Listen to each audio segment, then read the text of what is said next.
صاحب الجود والإحسان سيدنا ومولانا محمد المبعوث بخير الملل والأديان وعلى آله وأصحابه بدور الإيمان.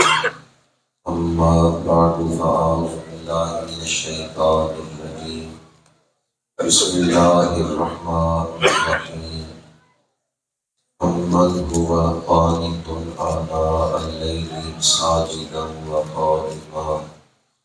قائما يحذر الآخرة ويرجو رحمة ربه. صدق الله مولانا العظيم. إن الله وملائكته يصلون على النبي يا أيها الذين آمنوا صلوا عليه وسلموا تسليما.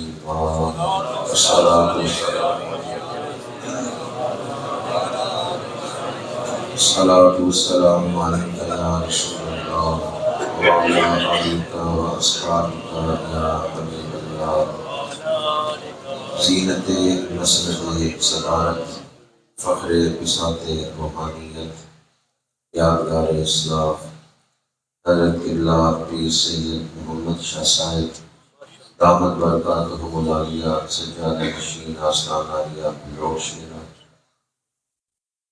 پیر طریقت رہبر شریعت پیر سید شبیر حسین شاہ صاحب دامت برکاتہم العالیہ، قرۃ عیون الصلحاء قلید الشر ولایت، استاذ العلماء فخر ملت حضرت علامہ صاحبزادہ پیر ضیاء الحق صاحب دامت برکاتہم العالیہ، جناب حق نواز صاحب دامت برکاتہم العالیہ، فاضل ذیشان فخر اہل سنت حضرت علامہ محمد اشرف چشتی صاحب ذیل شرفہ، انتہائی واجب التکریم علماء کرام، برادران اسلام، حاضرین و سامعین، اس وقت میں اور آپ ایک ایسی محفل میں بیٹھے ہوئے ہیں جس پر رحمتوں کا نزول ہو رہا ہے۔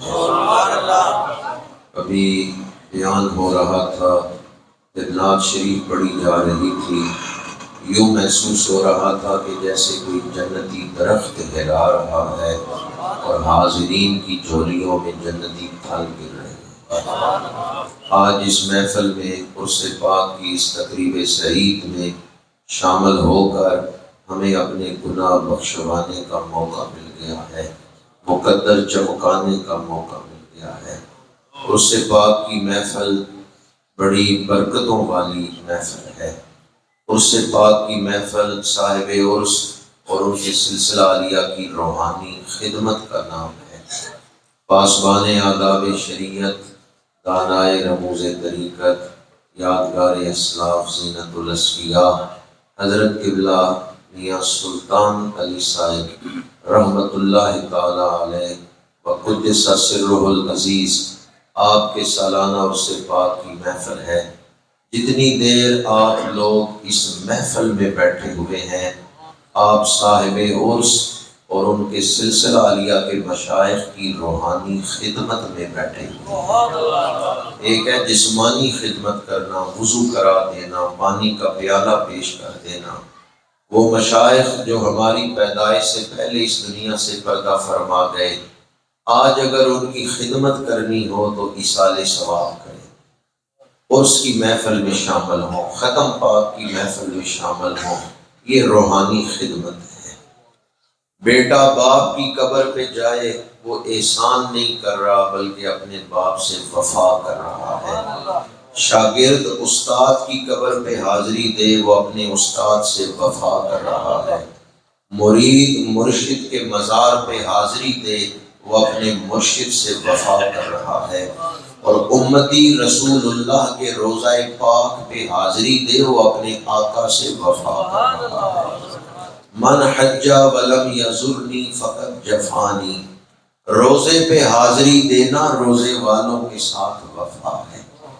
تاریخ دمشق میں ہے، حافظ ابن عساکر نے یہ روایت نقل کی ہے، حضرت بلال حبشی رضی اللہ تعالیٰ عنہ مدینہ منورہ سے ہجرت کر کے ملک شام، کچھ عرصے بعد خواب میں میرے آقا کریم نے دیدار کروایا اور بلایا کہ بلال آؤ میرے روزے پہ حاضری دو، پر کن لفظوں کے ساتھ بلایا؟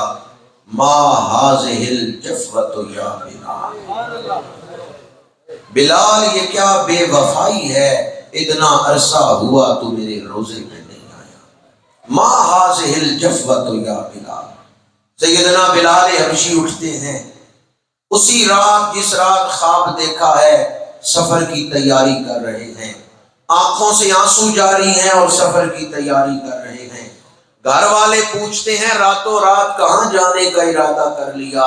بلال حبشی فرماتے ہیں مجھے محبوب نے بلایا ہے، اب ایک رات بھی تاخیر نہیں کروں گا۔ جب گھر سے نکل رہے ہیں تو زبان پہ الفاظ کیا ہیں؟ یا رسول اللہ، بلال بے وفا نہیں ہے، بلال آپ کے روزے پہ حاضری کے لیے آ رہا ہے۔ تو روزے پہ حاضری دینا یہ روزے والوں کے ساتھ وفا ہے۔ آپ اہل وفا ہیں جو عرس پاک کی محفل میں شامل ہوئے ہیں۔ سورہ توبہ میں ہے وَقُلِ اعْمَلُوا فَسَيَرَى اللَّهُ عَمَلَكُمْ وَرَسُولُهُ وَالْمُؤْمِنُونَ۔ اس آیت کی تفسیر میں مفسرین نے لکھا ہے والمؤمنون کی تفسیر میں اولاد جو عمل کر رہی ہے ماں باپ کو قبروں میں دکھائی جا رہی ہے، شاگرد جو اعمال کر رہے ہیں استادوں کو قبروں میں دکھائے جا رہے ہیں، مرید جو اعمال کر رہے ہیں مشائخ کو عالم برزخ میں دکھائے جا رہے ہیں۔ اس آیت کی تفسیر کی روشنی میں میں یہ عرض کر رہا ہوں، آپ کسی کی نظر میں بیٹھے ہوئے ہیں، آپ کسی کی نگاہ میں بیٹھے ہوئے ہیں، اس لیے محض تماشائی بن کے نہ بیٹھے، تمنائی بن کے بیٹھے۔ دریا بہ رہا ہو، آدمی جتنا ظرف جتنا برتن لے کے جائے گا اتنا ہی پانی لے کے آئے گا۔ یقیناً مشائخ کی توجہات نصیب ہوں گی، جتنے ادب سے بیٹھیں گے، جتنے حسن نیت سے بیٹھیں گے، اتنی زیادہ برکات سمیٹ کے جائیں گی۔ جس طرح آپ لوگ عقیدت محبت سے عرس پاک کی اس محفل میں شامل ہوئے، میں بھی اپنے دل میں محبت لے کے حاضر ہوا ہوں۔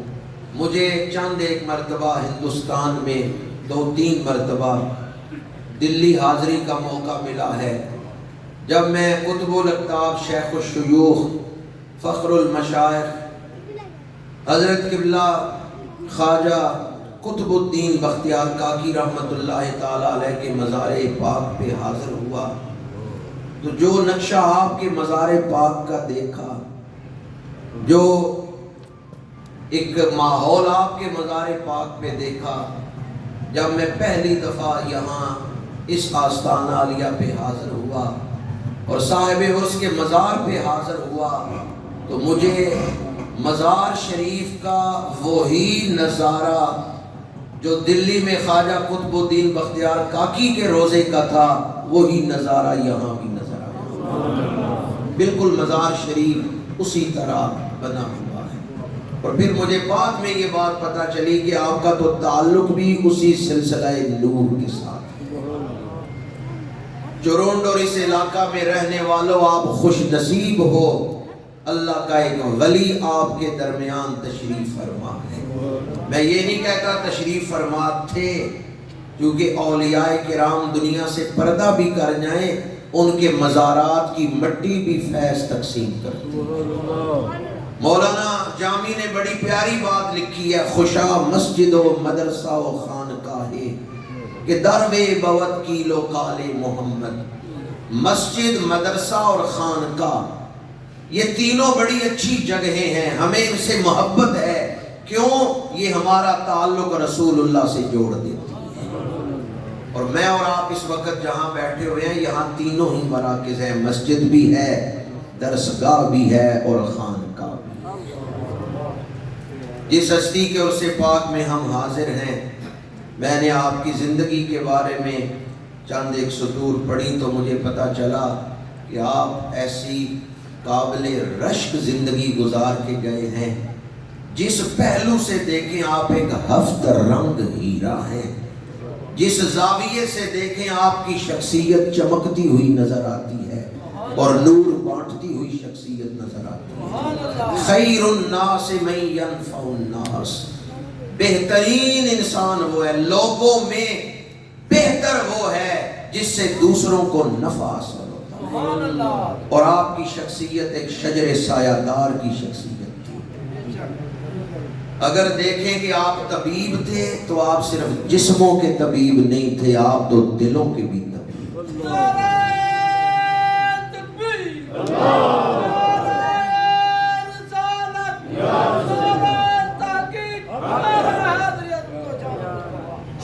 آپ حکمت والے تھے لیکن صرف جسموں کے ہی طبیب نہیں تھے، روحوں کے طبیب تھے، دلوں کے طبیب تھے۔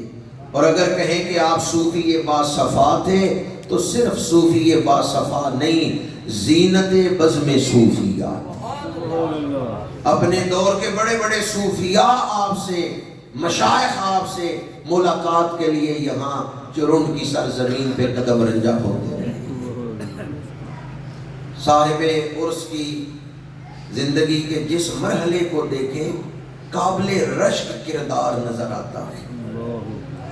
بچپن میں 500 دانوں کی تسبیح ہاتھ میں پکڑ کے کوئی بچہ چل رہا ہو تو اس کی قسمت پہ رشک کیا جا سکتا ہے کہ جس دور میں بچے گلی میں کھیل کے وقت ضائع کر رہے ہوں اور کوئی بچہ 12,000 دفعہ کلمہ طیبہ کا ورد کر رہا ہو، اور پھر جوانی عارف کھڑی کی سرزمین پہ گزری ہو، محبت اور معرفت کی سرزمین پہ، اور پھر ایک عرصہ گولڑا شریف کی سرزمین پہ گزرا ہو، اور پھر میں نے پڑھا کہ آپ نے ایک چلہ کیا جس میں روزانہ آپ کی خوراک صرف ایک چٹان جو کی روٹی تھی، اور جب چلہ مکمل ہوا، چلہ سمجھتے نا 40 دنوں کی خاص عبادت، 40 دنوں کا خاص معمول، جب وہ چلہ مکمل ہوا تو آپ نے اپنے کسی خادم سے فرمایا کہ جاؤ وہاں ایک پوٹلی پڑی ہوئی ہے وہ اٹھا کے لے آؤ، تو وہ 40 روٹیاں 41 روٹیاں اس کے اندر پڑی ہوئی، اور آپ نے فرمایا کہ 40 دن تو بندہ کچھ کھائے بغیر بھی زندہ رہ سکتا ہے۔ کس قدر مجاہدہ تھا آپ کی زندگی۔ اس لیے میں نے کہا کہ جس پہلو سے دیکھیں آپ ہفت رنگ ہیرا نظر آتے ہیں، آپ کی شخصیت چمکتی ہوئی شخصیت نظر آتی ہے۔ اور اگر کرامت کے حوالے سے دیکھیں تو آپ نے گلی سے گزرتے ہوئے 4 بچیوں کو دیکھا، ان سے پوچھا تمہارا بھائی کوئی نہیں؟ انہوں نے کہا کوئی نہیں۔ آپ نے دعا فرمائی، اللہ نے ان بہنوں کو بھائی عطا فرمایا۔ آپ مستجاب الدعوات تھے۔ یہ وہ ہستیاں ہیں جو اپنے لیے زندگی نہیں گزارتے، یہ مخلوق خدا کے لیے، اور ان کی زندگی کا مقصد و محور اللہ کی رضا حاصل۔ ہم اپنے نفس کے لیے زندگی گزارتے ہیں، اپنی انا کی تسکین کے لیے زندگی گزارتے ہیں، اپنے نفس کو خوش کرنے کے لیے زندگی گزارتے ہیں، اور اسی دھرتی پہ کچھ ایسے لوگ بھی ہیں اللہ والے انہیں ہی کہا جاتا ہے جو زندگی اللہ کے لیے گزارتی ہے۔ قل ان صلاتی و نسکی و محیای و مماتی للہ رب العالمین۔ یہ میرے آقا کریم صلی اللہ علیہ وآلہ وسلم کی سیرت پاک ہے۔ اور ولی کسے کہتے ہیں؟ جو حضور کے قریب ہوتا ہے۔ قرب نبوت کا نام ہی ولایت ہے۔ قولن فعلن حالن، جو حضور کے قریب ہوگا وہی اللہ کا ولی ہے۔ قولن فعلن حالن، حضور کے قرب کا نام ہی ولایت ہے۔ تو جب ولی حضور کا قرب پاتا ہے اسے بارگاہ نبوت سے یہ نیت عطا کر دی جاتی ہے کہ پھر اس ولی کا اٹھنا بیٹھنا بھی اللہ کی رضا کے لیے ہوگا۔ اور اس کا مقصد، اور اس کے مقاصد میں سے ایک مقصد تو ایصال ثواب ہے، ایک مقصد برکات حاصل کرنا ہے، ایک مقصد یہ بھی ہے کہ صاحب عرس کی زندگی کو سامنے رکھیں کہ آج جن کا عرس ہو رہا ہے انہوں نے زندگی کیسے گزاری. میں اور آپ آزمائش میں ہیں، زندگی امتحان ہے. تو جس ہستی کا عرس ہے وہ آزمائش کے میدان سے کیسے گزرے. آپ کی کبھی نماز قضا نہیں ہوئی، نماز کی پابندی اور نماز کی ادائیگی میں آپ کو خاص شغف تھا. آج اگر عرس پاک کی محفل میں ہم یہ ایک ارادہ ہی مضبوط کر کے جائیں کہ ہم کبھی نماز نہیں چھوڑیں گے، میں سمجھتا ہوں عرس کی حاضری کا مقصد. بہت سارے لوگ تو پکے نمازی ہیں جن کی زیارت میں کر رہا ہوں. یہ بات میں نوجوانوں سے عرض کر رہا ہوں جو کبھی غفلت میں مبتلا ہو جاتے ہیں. جس ہستی کے عرس میں آپ بیٹھے ہوئے ہیں وہ حالت غشی میں بھی تھے تو نماز کے وقت وضو فرماتے، نماز ادا کرتے، پھر وہ کیفیت طاری ہو جاتی. کبھی آپ کی نماز قضا نہیں ہوئی. زندگی گزاری ہے تو شریعت مطہرہ کے ادب احترام کے ساتھ اور رسول اللہ کی تعلیمات کی اتباع. خلاصہ کروں تو یہ ہے عشق رسول، ادب رسول، اتباع رسول. یہ تینوں چیزیں اکٹھی ہو جائیں تو جو شخصیت ذہن میں آتی ہے ان کا نام ہے زینت الاصفیاء حضرت میاں سلطان علی صاحب رحمت اللہ تعالی علیہ. عشق رسول، ادب رسول اور اتباع رسول. مشکل گفتگو نہیں کرنا چاہتا، آسان سی بات عرض کر رہا ہوں. عشق رسول. حضرت انس بن مالک رضی اللہ تعالیٰ عنہ صحابی رسول ہیں اور خادم رسول ہیں. آپ فرماتے ہیں میرے دل میں عشق رسول کا بیج ڈالا ہے تو میری ماں نے ڈالا ہے. اولاد کی ذہن سازی میں والدین کا بڑا کردار ہوتا ہے. حضرت انس بن مالک فرماتے ہیں میرے دل میں محبت رسول کا بیج میری ماں نے ڈالا ہے. آپ کی والدہ حضرت ام سلیم رضی اللہ تعالیٰ عنہ کلمہ پڑھ چکی تھی. آپ کے والد نے کلمہ نہیں پڑھا، مالک کفر بھی مر گیا. تو حضرت ام سلیم اپنے بیٹے سے کہتی ہیں پڑھو لا الہ الا اللہ. مالک دوڑتا ہوا آیا، کہنے لگا لا تفسدی ولدی، میرے بچے کو خراب نہ کرو، کلمہ نہ پڑھاؤ. تو حضرت ام سلیم نے کہا کلمہ پڑھا کے میں خراب نہیں کر رہی، میں تیرے بیٹے کو سنوار رہی ہوں. مالک نے کہا اگر تو نے کلمہ پڑھایا تو میں یا خود کلمے پہ قائم رہی، رسول اللہ کا دین نہ چھوڑا. ابھی حضور ہجرت کر کے مدینہ منورہ نہیں تشریف لائے، ابھی آپ مکے میں. ام سلیم مدینہ منورہ میں اور صحابیہ بن چکی ہیں، کلمہ پڑھ چکی ہیں. یہ اس گروہ میں تھی جس نے مکے جا کے کلمہ پڑھا. مالک نے کہا کہ اگر تو نے کلمہ نہ چھوڑا تو میں گھر چھوڑ کے چلا جاؤں گا. ام سلیم نے کہا میں سب کچھ چھوڑ سکتی ہوں، رسول اللہ کا دامن نہیں چھوڑ سکتی. مالک گھر چھوڑ کے چلا گیا. حضرت ام سلیم اپنے بیٹے حضرت انس ان کی تربیت کر رہی ہیں.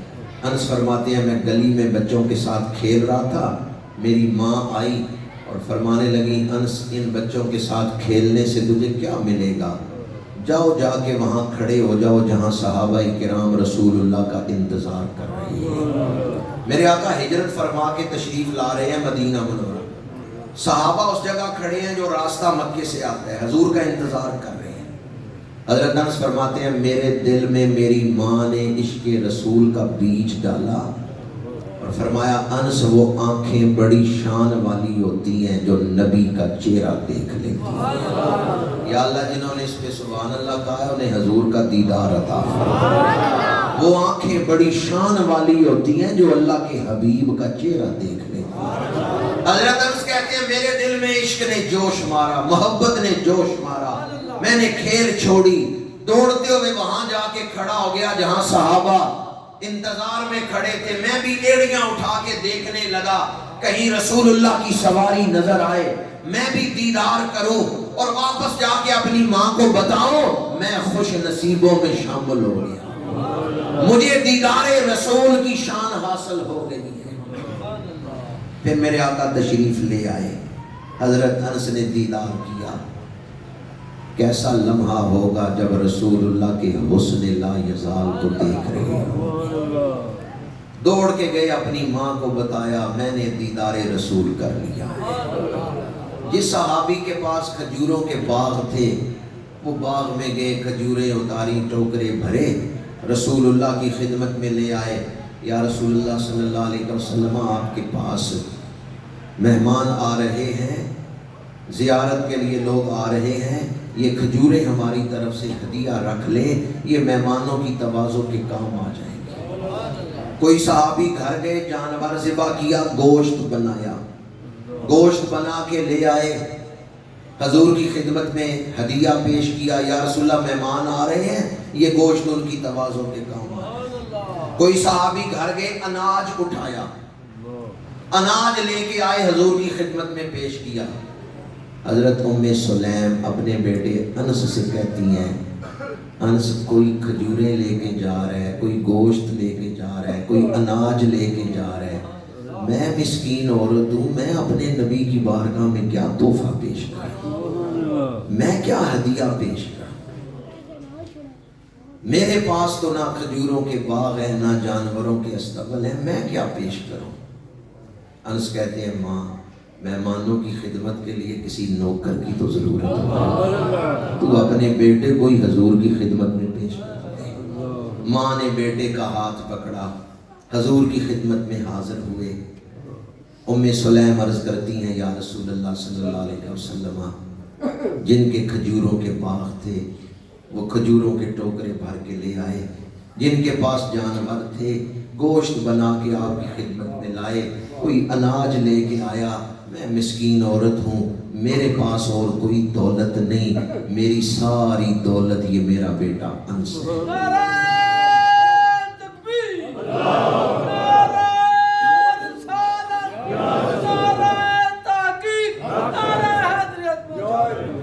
یا رسول اللہ میں اپنے بیٹے انس کو آپ کی خدمت میں پیش کرتی ہوں، میں ایک مسکین عورت ہوں، میری اور کوئی دولت نہیں ہے، بس یہ ایک بیٹا ہی میری دولت ہے۔ یا رسول اللہ میں سے آپ کی خدمت میں پیش کرتی ہوں، میرے بیٹے کو اپنی خدمت کے لیے قبول فرمائے۔ میرے آقا کریم ہیں، آپ نے حضرت انس کو قبول فرمایا، پر خدمت لینے سے پہلے 4 دعائیں عطا فرمائیں۔ یا اللہ انس کی عمر میں برکت دے، انس کے مال میں برکت دے، انس کی اولاد میں برکت دے، انس جب آخرت میں آئے تو اس کے لیے جنت کے دروازے کھول دے۔ حضرت انس کی عمر ہوئی ہے 103 سال۔ دوسری دعا تھی اولاد میں برکت، جب 100 سال کے قریب ان کی عمر تھی، فرماتے ہیں میں نے اپنی اولاد میں بیٹے بیٹیاں پوتے پوتیاں نواسے نواسیاں 80 کے قریب اپنی اولاد میں نے دیکھی۔ تیسری دعا تھی مال میں برکت، اللہ نے آپ کو کھجوروں کے باغ عطا کیے، اللہ نے آپ کو مال بھی عطا فرمایا۔ اور حضرت انس فرماتے ہیں 3 دعاؤں کی قبولیت میں نے اس دنیا میں دیکھ لی ہے، اور میرا یقین ہے 4تھی دعا بھی میرے حق میں قبول ہو چکی ہے۔ میں جب بھی یہ بیان کرتا ہوں تو کئی سننے والوں کے دلوں میں خواہش پیدا ہوتی ہے۔ ایک جگہ میں بیان کر رہا تھا اور ایک بزرگ کھڑے ہونے کا، کاش ہم اس دور میں ہوتے، ہم بھی اپنا بیٹا حضور کی خدمت میں پیش کرتے۔ تو میں نے کہا آج بھی پیش کر سکتے ہیں، آج بھی دروازہ کھلا ہوا ہے، اپنے بیٹے کو دین کا عالم بنائیں اور اسے کہیں تو نے دین کی خدمت کرنی ہے، جو رسول اللہ کے دین کی خدمت کرتا ہے وہ حضور کی خدمت ہی کر رہا ہے۔ جس ہستی کے عرس میں ہم بیٹھے ہوئے ہیں، انہوں نے اپنے اکلوتے شہزادے حضرت قبلہ استاذ العلماء حق نواز صاحب دامت برکاتہم العالیہ سے فرمایا کہ میں نے تمہیں دین کا عالم بنایا ہے، پڑھنے کے لیے بھیجا ہے تو اللہ کی رضا کے لیے بھیجا ہے۔ آج بھی اگر کوئی چاہے کہ میں اپنا بیٹا حضور کی خدمت میں پیش کروں، مشائخ کی موجودگی میں کہہ رہا ہوں، علماء کی موجودگی میں کہہ رہا ہوں، اگر میں غلط کہہ رہا ہوں تو میری اصلاح کر دیں، کیا آج حضور کی خدمت میں اولاد کو پیش کر سکتے ہیں یا نہیں کر سکتے؟ کر سکتے ہیں۔ بعض لوگوں کے ذہن میں خیال آتا ہے بیٹا عالم بن گیا، حافظ بن گیا تو کھائے گا کہاں سے، مالی معاملات میرے آقا کریم نے اپنے خادم حضرت انس سے خدمت بعد میں لی ہے، دعا پہلے عطا فرمائی ہے۔ کیا خیال ہے جو دعائے نبوی کے سائبان میں زندگی گزارے وہ کتنی شاندار زندگی گزارے گا۔ جب آپ کی نیت ہے بیٹے کو حضور کا خادم بنانا، دین مصطفیٰ کا نوکر بنانا، تو پھر یقین رکھیں آپ کا بیٹا دعائے نبوی کے سائے میں زندگی گزارے۔ جس بچے کو حضور کی خدمت کے لیے پیش کیا گیا، میرے آقا کریم نے انہیں دعا عطا فرمائی ہے، اور اس دعا میں دنیا بھی ہے آخرت بھی ہے، دونوں جہان کے خزانے حضور نے عطا کر دیے۔ حضرت انس 20 سال عمر ہے جب میرے آقا کریم کا وصال ہوا۔ 10 سال عمر تھی جب حضور کی خدمت میں آئے، پھر 10 سال خدمت کی ہے۔ ان کی عمر تھی 20 سال جب میرے آقا کریم کا وصال پاک ہوا۔ طبقات ابن سعد میں ہے، حضور کے وصال پاک کے بعد صحابہ کرام حضرت انس کے پاس آ کے بیٹھتے اور کہتے اے انس کوئی حضور کی بات سناؤ۔ صحابہ کا دل جب تڑپتا تھا نا رسول اللہ سے ملاقات، حاضری کے لیے، دیدار کے لیے، اور دیدار نہیں ہو رہا تو وہ ذکر رسول کی محفل سجا لیتے تھے۔ حضرت انس کے پاس بیٹھتے اور کہتے ہیں انس کوئی حضور کی بات سناؤ۔ حضرت انس حضور کا ذکر کرتے، صحابہ بیٹھ کے سنتے۔ طبقات ابن سعد میں حضرت انس خود بھی روتے تھے، صحابہ کو بھی رلاتے تھے۔ ایک دن ایک صحابی نے پوچھا اے انس عرصہ ہوا ہے حضور کو وصال فرمائے ہوئے، کیا وصال کے بعد کسی رات خواب میں آ کے حضور نے اپنا دیدار بھی کروایا ہے؟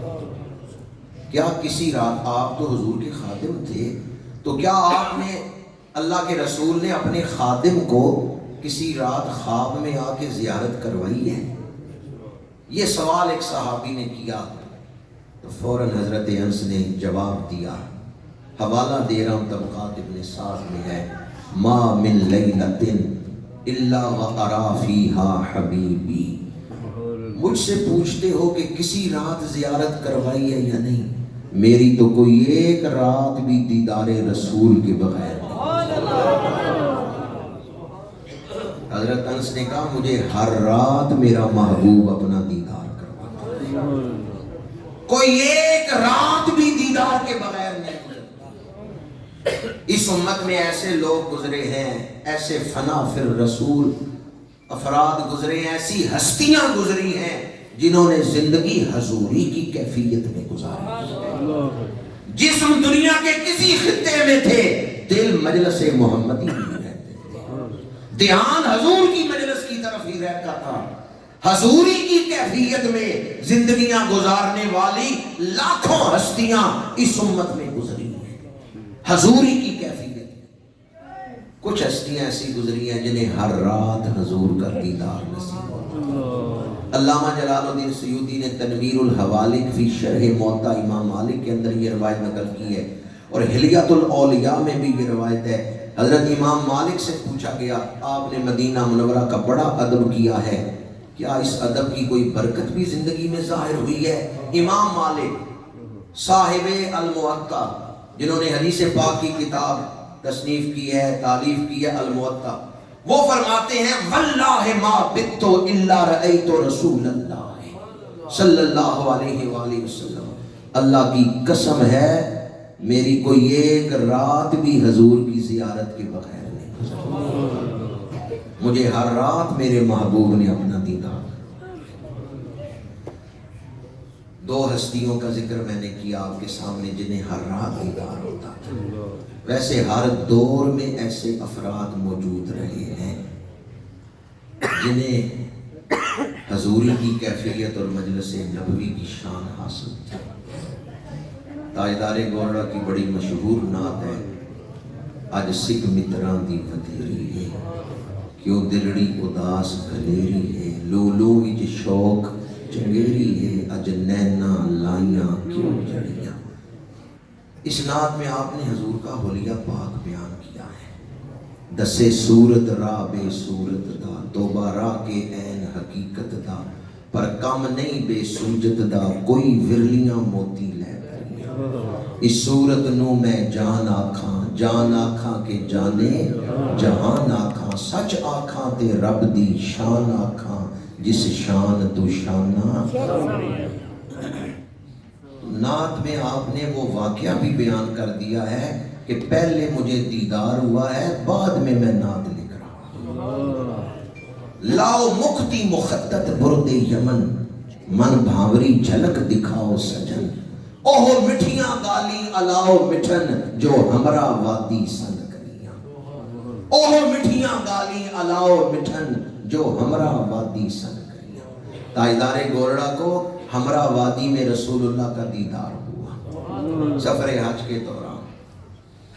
تو آپ نے جب اس واقعہ کو یاد کرتے ہیں تو پھر آپ آنکھوں سے اشکوں کی برسات جاری ہے اور یہ موتی پرو رہے ہیں، آج سکھ متران دی وطیری ہے۔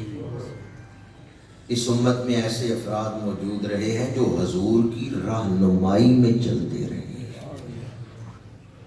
تاجدار گولڑا جب غلام احمد قادیانی جہنم مکانی کے مقابلے میں لاہور بادشاہی مسجد تشریف لائے تھے، اس وقت بھی آپ نے اسی بات کو بیان فرمایا تھا جو میرے منیر میں آج بھی موجود ہے۔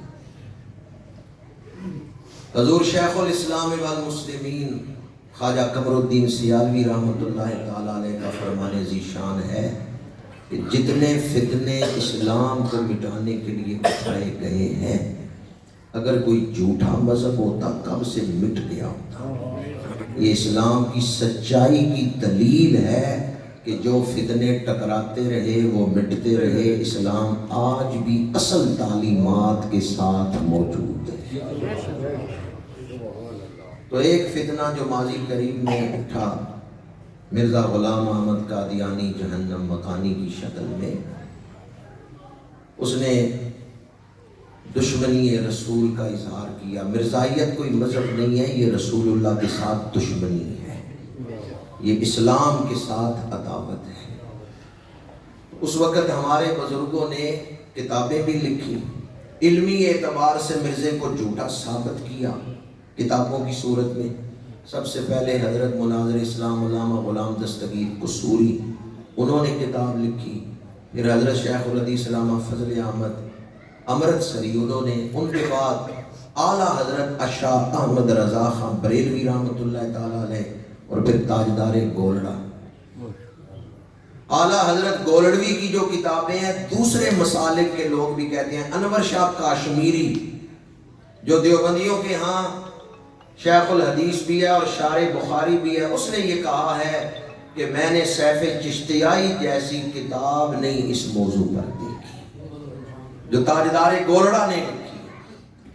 تو علمی اعتبار سے ہمارے بزرگوں نے اس فتنے کو ظاہر کیا، اس سے امت کو بچایا۔ مرزے نے تاجدار گولڑا کو چیلنج کیا کہ آ جائیں بادشاہی مسجد میں۔ 25 اگست 1900 کی تاریخ مقرر ہوئی کہ آ جائیں اور وہاں ہم لکھنے کا مقابلہ کریں گے، تفسیر عربی زبان میں، جو اچھی تفسیر لکھے گا وہ سچا ہے۔ تو تاجدار گولڑا نے کہا کہ چلو کسی بہانے یہ بدبخت سامنے تو آئے۔ علماء و مشائخ اہل سنت 25 اگست کو بادشاہی مسجد لاہور پہنچ گئے، رسول اللہ کے شیر پہنچ گئے، لیکن وہ لومڑی تم دبا کے بھاگ گئے۔ مرزا لاہور آیا ہوا تھا لیکن مقابلے میں نہیں آیا۔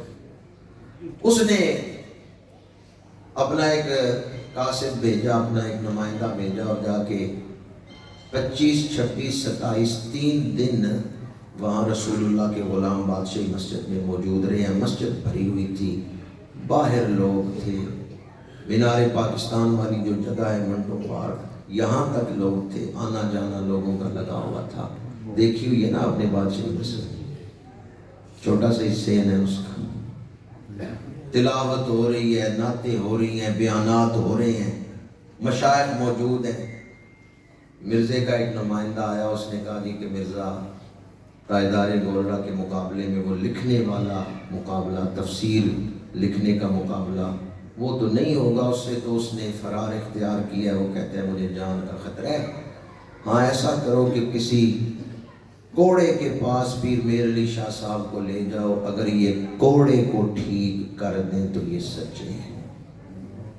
کس کے پاس لے جاؤ؟ کوڑے کے پاس۔ اگر یہ کسی کوڑے کو تندرست کر دیں تو یہ سچے ہیں۔ تاجدار گولڑا جلال سے اٹھ کھڑے ہوئے اور فرمایا آج میر علی شاہ کو کسی کوڑے کے پاس نہیں، کسی مردے کی قبر پر لے جاؤ۔ میں قبر کو ٹھوکر مار کے، مردے کو قبر سے اٹھا کے اپنے آقا کی ختم نبوت بیان کروا سکتا ہوں۔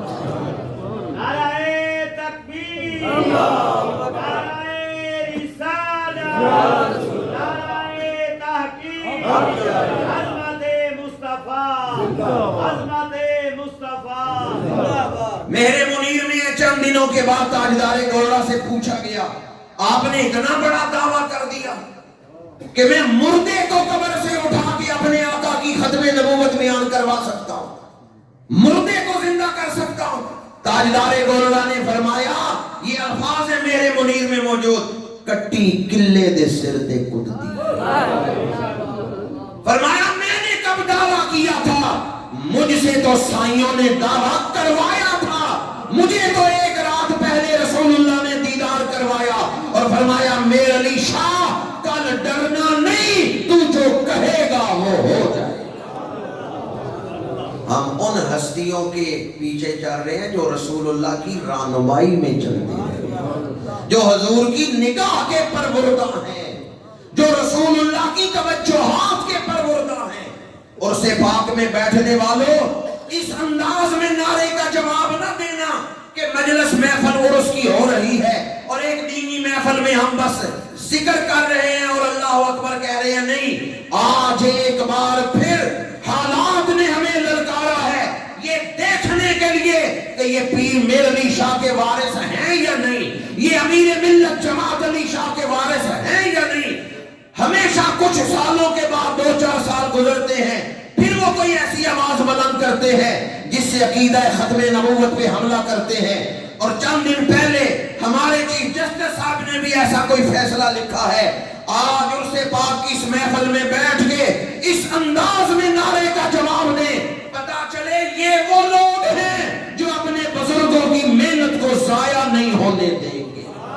نعرہ تکبیر، نہیں محفل کی طرح نعرہ نہیں لگانا، جہاد کی طرح نعرہ لگانا۔ ایک جہاد وہ ہے جو میدان جنگ میں کافروں کے سامنے ہوتا ہے اور ایک جہاد وہ ہے جو مسجد کے ممبر پہ ہوتا ہے۔ ذہنوں سے کفر کو مٹانے کے لیے جو کوشش ہو اسے بھی جہاد کہتے ہیں، ذہنوں میں اسلام اتارنے کے لیے جو کوشش ہو اسے بھی جہاد کہتے ہیں۔ جہاد صرف میدان جنگ میں ہی نہیں ہوتا، جہاد مسجدوں میں بھی ہوتا ہے۔ تو مجاہد بن کے نعرے کا جواب دیں۔ میں تو بوڑھا ہو گیا ہوں، کوئی جوان ہے جو جوان ہو؟ تکبیر،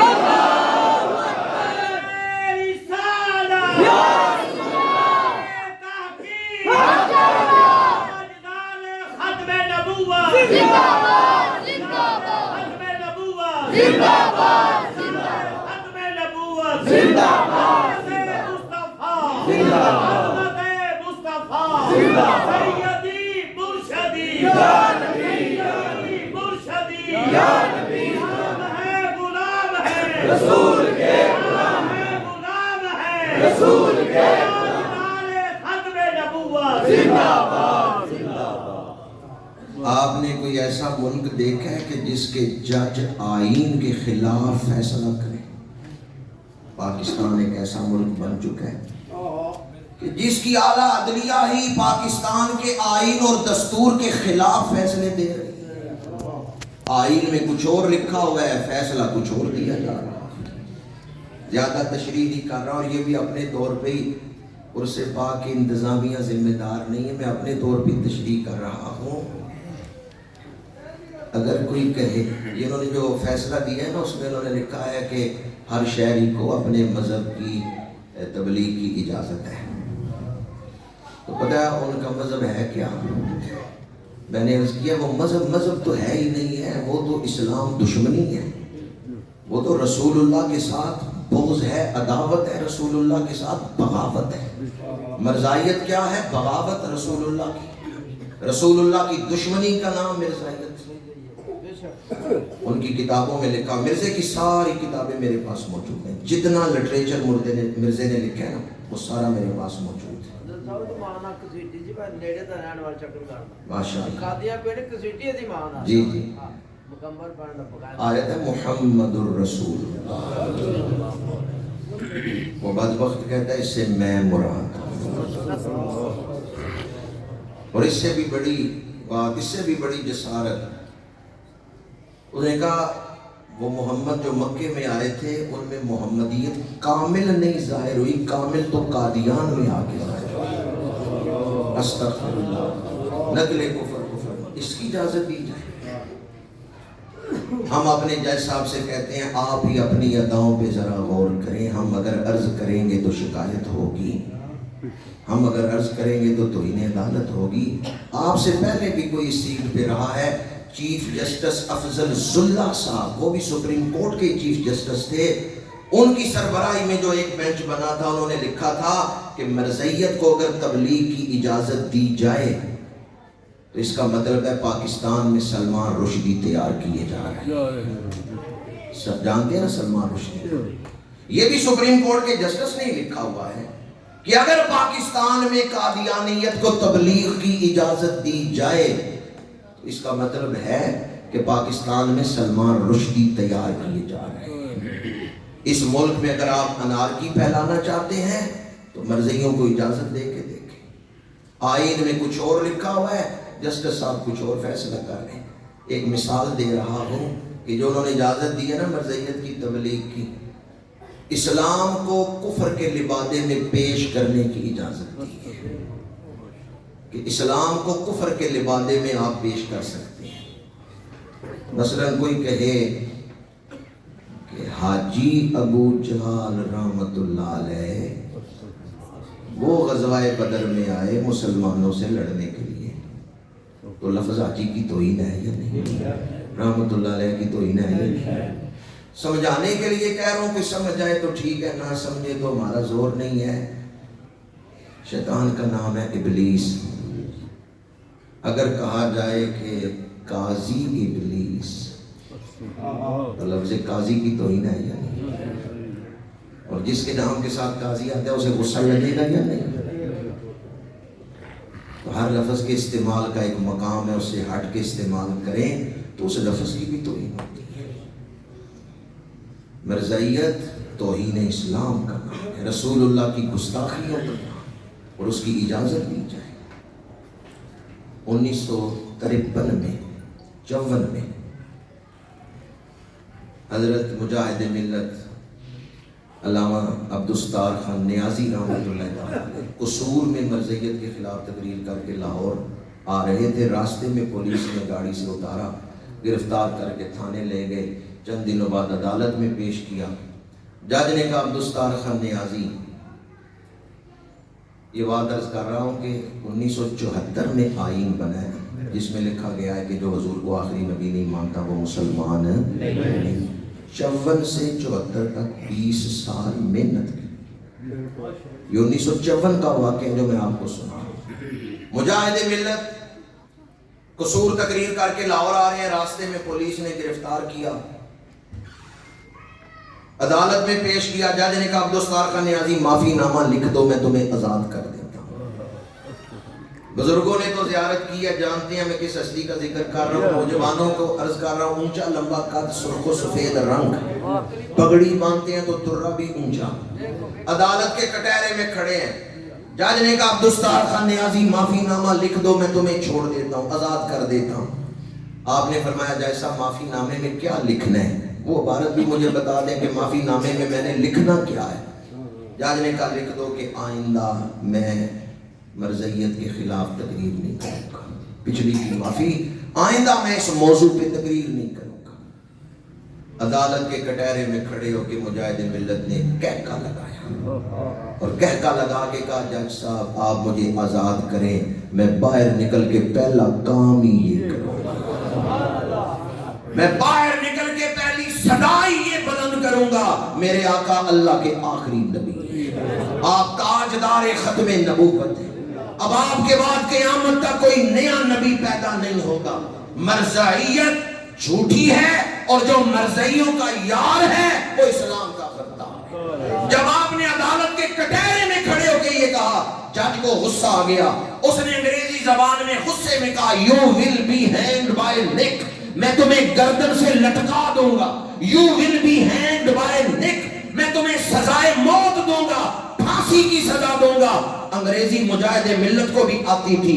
جج نے کہا you will be hand by neck, مجاہد ملت نے کہا is that all, is that all, is that all کا مطلب کیا ہے؟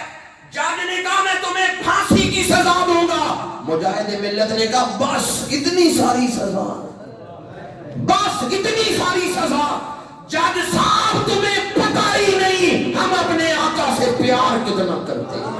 نعرہ تکبیر، اللہ اکبر، نعرہ رسالت، یا رسول اللہ، نعرہ تحقیق، حق جاری، نعرہ حیدری، جاری، تاجدار ختم نبوت، زندہ باد، تاجدار ختم نبوت، زندہ باد، تاجدار ختم نبوت، زندہ باد، تاجدار ختم نبوت، زندہ باد۔ مجاہد ملت نے عدالت کے کٹہرے میں کھڑے ہو کے فرمایا جج صاحب تمہیں پتہ ہی نہیں ہم اپنے آقا سے پیار کتنا کرتے ہیں، محبت کتنی کرتے ہیں، یہ تو ایک جان ہے۔ اگر عبدالستار خان نیازی کے پاس 1,00,000 زندگیاں ہوں میں ایک ایک کر کے ساری حضور کے نالین پہ نثار کر دوں گا۔ میرا تعلق اس جماعت سے ہے جس کے پیشوا نے لکھا ہے کرو تیرے نام پہ جان فدا، نہ بس ایک جہاں دو جہاں فدا، دو جہاں سے بھی نہیں جی بھرا، کرو کیا کروڑوں جہان ہے، کرو تیرے نام پہ جان فدا۔ کہا ہمیں جان بڑی پیاری ہے پر حضور سے زیادہ پیاری، ہمیں رسول اللہ سے زیادہ کوئی چیز پیاری۔ جج نے سزائے موت لکھی۔ نعرہ تکبیر، نعرہ رسالت، نعرہ تحقیق، نعرہ حیدری۔ ماشاءاللہ قرۃ عیون الصلحاء گل گلشن ولایت مجاہد ملت حضرت صاحبزادہ پیر عمار سعید صاحب دامن برکات و مولالیہ رونق محفل ہوئے ہیں۔ اللہ تعالیٰ مشائخ، علماء، سادات، بزرگوں کی آمد ہم سب کے لیے باعث برکت و رحمت بنائے۔ مجاہد ملت نے عدالت کے کٹہرے میں کھڑے ہو کے کہا کہ ہمارا تو ایمان عقیدہ یہ ہے حضور اللہ کے آخری نبی ہیں، آپ کے بعد کوئی نبی پیدا نہیں ہوگا، جو اس عقیدے کو نہیں مانتا وہ کافر ہے اور جو ان کی طرفداری کرے گا وہ بھی کافر ہے۔ جج نے سزائے موت لکھ دی۔ آپ کو عدالت سے نکالا گیا تو ہتھکڑیاں لگی تھیں، سزائے موت کی آرڈر ہوئے تھے، لیکن ایک ہفتے بعد ہی اسی جج نے پھر رہائی کی آرڈر بھی جاری کر۔ جب رہائی ملی تو آپ نے کہا چلو مدینہ منورہ چل کے اپنے آقا کی بارگاہ میں ارمغان عقیدت پیش کرتے ہیں۔ ہم سائیوں والے ہیں، یہی تو میں عرض کر رہا تھا۔ تاجدار گولڑا نے کیا فرمایا کہ مجھے تو اللہ کے محبوب نے زیارت کروا کے فرمایا تھا کل ڈرنا نہیں، جو تو کہے گا وہ ہو جائے۔ آج جسے ایمان پیارا ہے اسے یہ بات اپنی اولادوں کو سکھانی چاہیے اور خود بھی اس بات کا پیرا دینا چاہیے۔ ہماری سب سے بڑی دولت ایمان ہے، ہمارا سب سے بڑا خزانہ ایمان ہے۔ پانی پرن سہیلیاں دے رنگا رنگ کڑے، پریا اسی دا جانیے جس دا توڑ چڑھے۔ میں آستانے پہ یہ بات کیوں بیان کر رہا ہوں؟ اس لیے کہ ان آستانوں نے ہی ہر دور میں مجاہدانہ کردار ادا کیا ہے اور رسول اللہ کی بھولی بھالی امت کا ایمان بچایا ہے۔ وہ ہند میں سرمایہ ملت کا نگہباں، اللہ نے بر وقت کیا جس کو خبردار، گردن نہ جھکی جس کی جہانگیر کے آگے، ہے جس کے نفس گرم سے گرمی احرار۔ اب میں آیت کا ترجمہ کروں تو آسانی سے آپ سمجھ سکتے ہیں جو خطبہ میں نے آیت پڑھی، امن ہوا قانت آناء اللیل ساجدا وقائما، کیا وہ شخص جو قانت ہے اس کا انجام غافل کی طرح ہوگا؟ یہاں دو کرداروں کا موازنہ کیا گیا ہے کہ عالم اور جاہل برابر، اطاعت گزار اور غفلت شیار برابر نہیں، نیکی اور بدی کا نتیجہ ایک جیسا نہیں، نیکی اور بدی کا رزلٹ نتیجہ ایک جیسا نہیں۔ قانت کا لفظ آیا جس کا مشہور معنی مفسرین نے یہ متعین کیا، اطاعت گزار، اللہ کا حکم ماننے والا، اپنی زندگی شریعت کے مطابق گزارنے والا۔ ایک معنی جو اہل لغت نے قانت کا بیان کیا ہے، عرب لوگ صحرا میں سفر کرتے تھے تو مشکیزے میں پانی ڈالا ہے، اس کا منہ سختی سے بند کر دیا ہے، مشکیزہ سواری کے اوپر پڑا ہے، سواری صحرا میں چل رہی ہے، اچھل بھی رہی ہے، مشکیزہ بھی سواری کی پشت پہ اچھل رہا ہے، لیکن ایک قطرہ پانی کا ضائع نہیں ہوا۔ تو وہ مشکیزہ جو اپنے اندر موجود دولت کو ضائع نہ ہونے دے، اسے کہتے تھے سقاء قنیۃ، کہ یہ مشکیزہ ایسا مضبوط مشکیزہ ہے اور اسے یوں ٹائٹ کر کے باندھا گیا ہے کہ سواری دوڑتی رہی، مشکیزہ اچھلتا رہا پر پانی ضائع نہیں ہوا، سقاء قنیۃ۔ تو مفسرین نے کہا رجل قانت وہ ہے جو اپنے آپ کو ضائع ہونے سے بچائے اور دوسروں کو ضائع ہونے سے بچانے کی فکر کرے۔ زندگی، شیطان چاہتا ہے ہماری زندگی ضائع ہو، عمر ضائع ہو، اعمال ضائع ہوں، پر یا اسی دا جانیے جس دا توڑ چڑھے۔ حضرت سلیمان علیہ السلام وادی نمل میں داخل ہوئے، ایک چیونٹی دوسری چیونٹیوں سے کہتی ہے بلوں میں گھس جاؤ، لا یأتمنکم سلیمان وجنودہ، کہیں لشکر سلیمان تمہیں پیروں تلے نہ دے۔ مفسرین کہتے ہیں اللہ کے نبی نے اپنے تصرف سے اس چیونٹی کو ہتھیلی پہ اٹھا لیا، آپ اس کی بات سن کے مسکرائے، فتبسم ضاحکا من قولہا، اور آپ نے اس چیونٹی کو ہاتھ پہ اٹھایا۔ وہ وادی ہے چیونٹیوں کی، ہزاروں چیونٹیاں ہیں، پر نبی کا ہاتھ کس نے چوما ہے؟ اس چیونٹی نے جسے دوسروں کو بچانے کی فکر ہے۔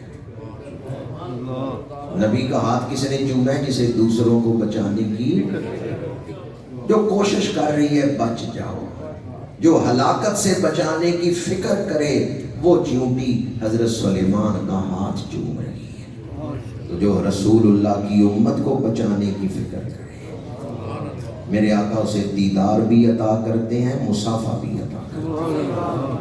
حضرت سیدنا مجدد الفسانی رحمۃ اللہ تعالیٰ علیہ کی بارگاہ میں خدام حاضر ہوتے ہیں، حضور آج آپ نے کون سا عطر لگایا ہے؟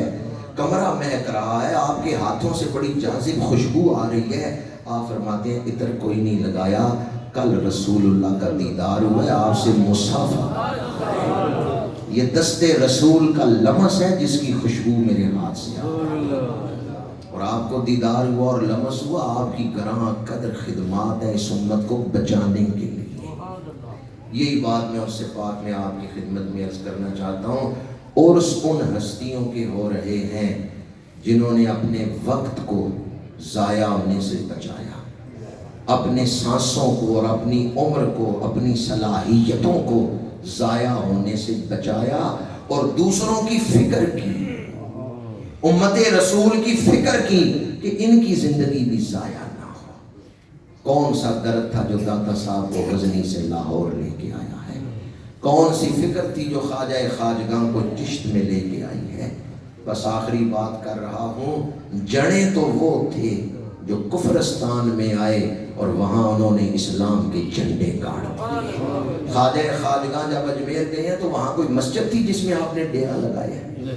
کوئی درسگاہ تھی جہاں بیٹھ کے آپ نے تبلیغ شروع کی ہے؟ کفرستان میں گئے ہیں، مسجدیں بھی بنا دی، مدرسے بھی بنا دی، جڑیں تو وہ تھے۔ ہمارے پاس مسجدیں بھی ہیں، مدارس بھی ہیں، ہم سے تبلیغ نہیں ہو پا رہی، اور وہ ان علاقوں میں گئے جہاں مسجدیں کوئی نہیں، مدارس کوئی نہیں، اور پھر انہوں نے اسلام کی عظمت کے جھنڈے گاڑ دیے۔ پیچھے فکر کون سی تھی؟ اس امت کو ضائع ہونے سے بچانا، انسانیت کو دوزخ سے بچانا ہے، اللہ کی نافرمانی سے بچانا ہے۔ وہ مقصد جو حضور کی بعثت کا مقصد تھا، اسے سینے سے لگا کر صوفیہ دنیا میں پھیل گئے۔